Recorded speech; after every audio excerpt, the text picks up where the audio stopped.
to asylum in this bitch. How we doing, y'all? You doing alright? We doing good? You doing good? Your mama doing alright? Family doing alright? Good, good, good, good. That's good. So, as y'all know, I've been working on this tape. Been working on the tape. Been meaning to make this specific type of video for months, weeks, technically. Only reason I haven't is because it's been hard to get the ideas really clear and concise in the actual video. Feel what I'm saying? So this is gonna have a lot of chops, a lot of edits, all the other good shit. But hopefully, I'm still able to get the message across. You feel what I'm saying? Boom. So dope ain't rare enough. The initials are DARE. I took inspiration from the DARE program. Right now, I'm not sure how many of you all know about the DARE program. I'm not sure how many people actually had the DARE program in their schools, but I did. I had it in my school. I watched the video on YouTube, rehashing the entire experience. It got more in depth into the program, learning more about what it really was that they were trying to solve and go after. And the conclusion that I drew from that video, as well as the conclusion that the author of that video also drew too, was that the DARE program ain't work for shit. Period in the story. Well, not stop us from substance abuse, gang involvement, and violent behavior.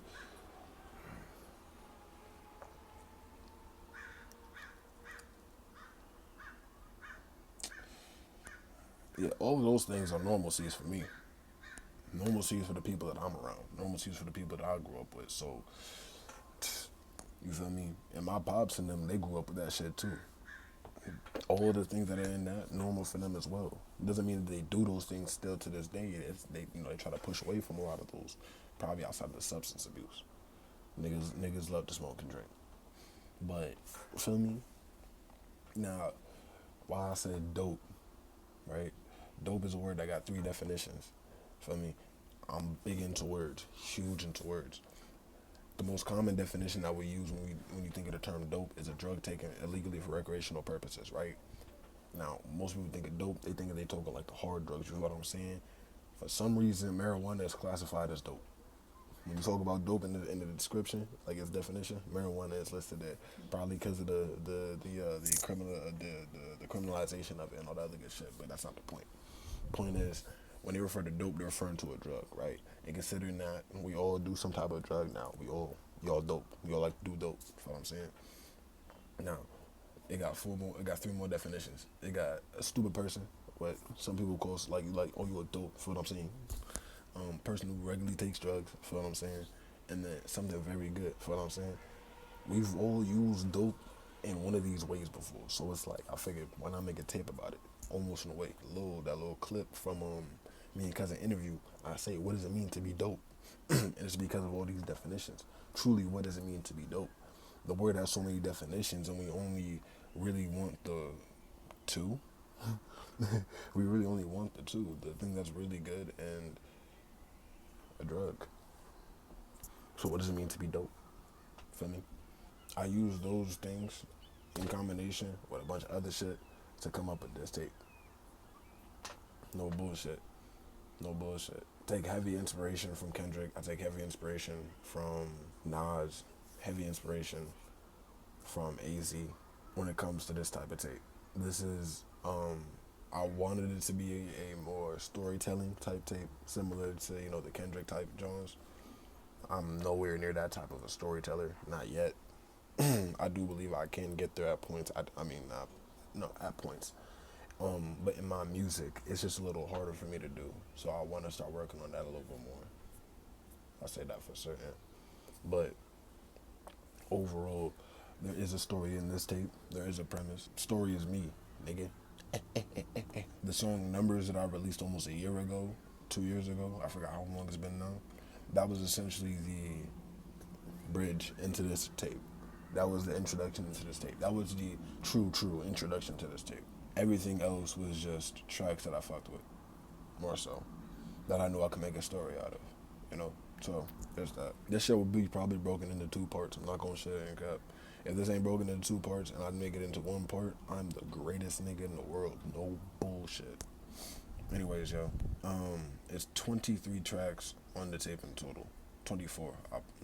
My fault. 23 tracks. There's three different interludes. No More Parties, Lifted, and Whistle. Those are all interludes. All because they're all experimental type ass beats. I mean, the entire tape is really pretty much experimental. But Those are really the most experimental in terms of vocal production, the types of style of tracks they are, and all the other good shit. The reason I have 3 different interludes is because each interlude comes in at every six song. Every 6 song is an interlude, which means the first 5 songs before that are a section, a chapter. So the first chapter is, what's up, artist, sheltered, racks enough, dare, shaking hands. You know what I'm saying? Oh shit, hold on, wait a minute. I was right because I added what's up late. Originally, what's up wasn't on the tape. That's what I mean. So it's 6 tracks before we get to the first interlude, at track 7, which is No More Parties, right? These are all introductory songs. That's just me introducing myself, giving you the full picture as to who I am as an individual, the mindset that I have. Those 6 songs. No More Parties comes in, interlude. It shifts the pacing, shifts the story to a different point, and then we get into my involvement into the streets that I did not have to get into by any means necessary. I look back at it now as an older individual, because I'm still technically a kid by some people's standards. But as an older individual, as a young adult, I'm able to look back at my past and my youth and realize that I made a lot of dumbass decisions. And it's only because of the character that I already naturally exhibit. I was genuinely trying to be something that I was not, and I'm not afraid to say that out loud. You feel me? A couple years ago, I was not anymore. You know, I was genuinely trying to be something that I wasn't, and I just let it get to my head to the fullest. Got myself into a lot of stupid ass situations. Real rap, I could have lost my life at a lot of times, but I'll go to Allah. I'm still here. Feel me? So back into the tape. So afterwards, we get into No More Parties. The next songs about the next songs after that is just a little bit short times of what I was doing when I was outside in the streets. Feel what I'm saying? Obviously, I ain't getting to the too crazy portions. Getting to the nasty bits, because I ain't do nothing nasty. Feel what I'm saying? I was pretty tame. I ain't do nothing crazy. I just did a lot of stupid ass shit. And then the next interlude we get is Lifted. That comes after this track Go Smoke, which I'll get into later. Well, actually, I don't even really need to get into. Both of those songs are self-explanatory when y'all listen to them. After we go to Lifted, Return to the Dam starts up the next section. Return to the Dam is basically, how else do I put it? I'm the damn man. And that's not me saying like I'm the damn man, like, oh yeah, I'm the damn man, nigga. No, I'm the damn man, nigga. I say damn, that's my ad lib. You feel what I'm saying? That's my style, that's my signature. So when I wasn't I hadn't dropped the track in almost a year up until this point. You feel what I'm saying? 2 years up until this point. So I've been gone.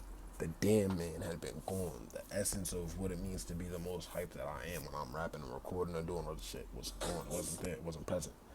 The damn man needed to come back. That's when we get Return to the Dam. How that sound? I Need to Drink, Socrates, Don't Sweat It.